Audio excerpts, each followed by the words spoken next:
So here we're given this portion of this graph, a trigonometric function, and we need to identify which one of the 5 choices could be the equation. So we'll use some key values here. Start with x equal to 0. I'm going to plug those in the answer choices and see which ones I can eliminate. So x is 0, a would be minus 3 sine 0. That's going to be 0. So a works. B would be minus 3 sine minus pi over 2. This is going to be minus 3 times minus sine pi over 2. Sine pi over 2 is 1. So this is going to be 3. So that doesn't work because it needs to be 0. So B is out. C would be minus cosine of 0. Cosine of 0 is 1 again. So that's not 0. So C is out. D is 3 sine minus pi, which is minus 3 sine pi. This is going to be 0. So D is a possibility.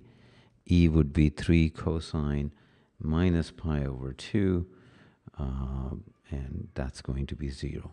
So E also works. So we're between A, D, and E. We have to pick another point. Now this is the halfway point. That's pi over 2. That means that point is pi over 4. So when x is pi over 4, we want the value of the function to be minus 3. So again, I'm going to plug into A, D, and E, starting with A. That's going to be 3 sine pi over 8. Well, that's not going to be 1 because it's minus 3 times. So A is out.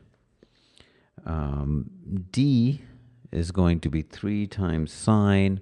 2x would be pi over 2 minus pi. This is going to be 3 sine minus pi over 2, which is minus 3 sine pi over 2. Sine pi over 2 is 1, so that is indeed minus 3. So that one works. We have to check E as well.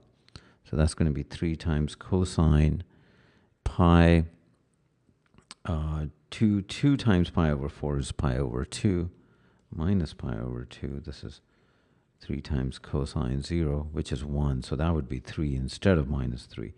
So that eliminates E. So we've narrowed it down to answer choice D.